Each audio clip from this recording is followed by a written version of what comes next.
Isa-Upanishad Shloka 14.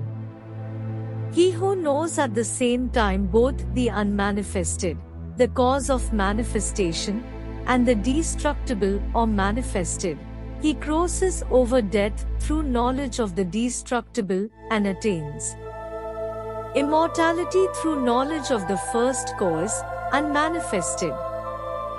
This particular Upanishad deals chiefly with the invisible cause and the visible manifestation, and the whole trend of its teaching is to show that they are one and the same, one being the outcome of the other. Hence, no perfect knowledge is possible without simultaneous comprehension of both. The wise men declare that he who worships in a one-sided way, whether the visible or the invisible, does not reach the highest goal. Only he who has a coordinated understanding of both the visible and the invisible, of matter and spirit, of activity and that which is behind activity, conquers nature and thus overcomes death. By work, by making the mind steady, and by following the prescribed rules given in the scriptures, a man gains wisdom. By the light of that wisdom he is able to perceive the invisible cause in all visible forms. Therefore the wise man sees him in every manifested form. They who have a true conception of God are never separated from him. They exist in him and he in them. Shloka 15. The face of truth is hidden by a golden disc. O Pushan, effulgent being, uncover thy face, that I, the worshipper of truth, may behold thee. Shloka 16. O Pushan, O soul, soul traveler of the heavens, controller of all, son of Prajapati, withdraw thy rays and gather up thy burning effulgence. Now through thy grace I behold thy blessed and glorious form, the Purusha, effulgent being, who dwells within thee. I am he. Here the sun, who is the giver of all light, is used as the symbol of the infinite, giver of all wisdom. The seeker after truth prays to the effulgent one to control his dazzling rays, that his eyes, no longer blinded by them, may behold the truth. Having perceived it, he proclaims, now I see that effulgent being and I are one and the same, and my delusion is destroyed. By the light of truth he is able to discriminate between the real and the unreal. And the knowledge thus gained convinces him that he is one with the Supreme. That there is no difference between himself and the Supreme Truth, or as Christ said, I and my Father are one. Shloka 17. May my life breath go to the all-pervading and immortal Prana, and let this body be burned to ashes.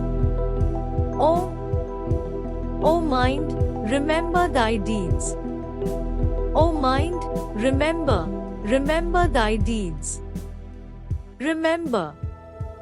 Seek not fleeting results as the reward of thy actions, O mind. Strive only for the imperishable. This mantram or text is often chanted at the hour of death to remind one of the perishable nature of the body and the eternal nature of the soul. When the clear vision of the distinction between the mortal body and the immortal soul dawns in the heart, then all craving for physical pleasure or material possession drops away, and one can say, let the body be burned to ashes that the soul may attain its freedom, for death is nothing more than the casting off of a worn-out garment. Shloka 18. O Agni, bright being, Lead us to blessedness by the good path. O Lord, Thou knowest all our deeds, remove all evil and delusion from us. To Thee we offer our prostrations and supplications. Again and again. Here ends this Isa Upanishad. This Upanishad is called Isa-Vasya-Upanishad, that which gives Brahma-Vidya or knowledge of the all-pervading deity. The dominant thought running through it is that we cannot enjoy life or realize true happiness unless we consciously cover all with the Omnipresent Lord.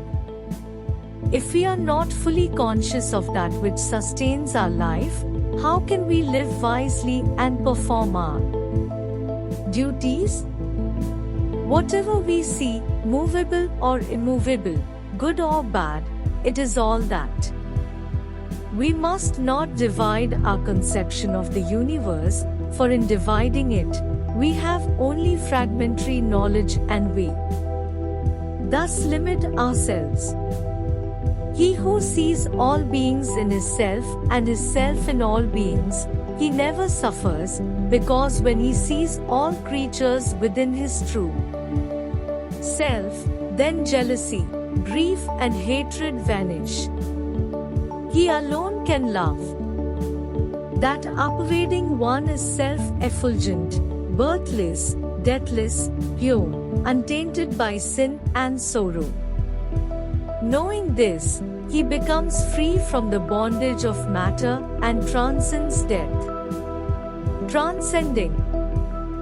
Death means realizing the difference between body and soul and identifying oneself with the soul. When we actually behold the undecaying soul within us and realize our true nature, we no longer identify ourselves with the body which dies, and we do not die with the body. Self-knowledge has always been the theme of the sages, and the Upanishads deal especially with the knowledge of the self and also with the knowledge of God, because there is no difference between the self and God. They are one and the same. That which comes out of the infinite whole must also be infinite, hence the self is infinite. That is the ocean, we are the drops. So long as the drop remains separate from the ocean, it is small and weak, but when it is one with the ocean, then it has all the strength of the ocean. Similarly, so long as man believes himself to be separate from the whole, he is helpless, but when he identifies himself with it, then he transcends all weakness and partakes of its omnipotent qualities. Thank you.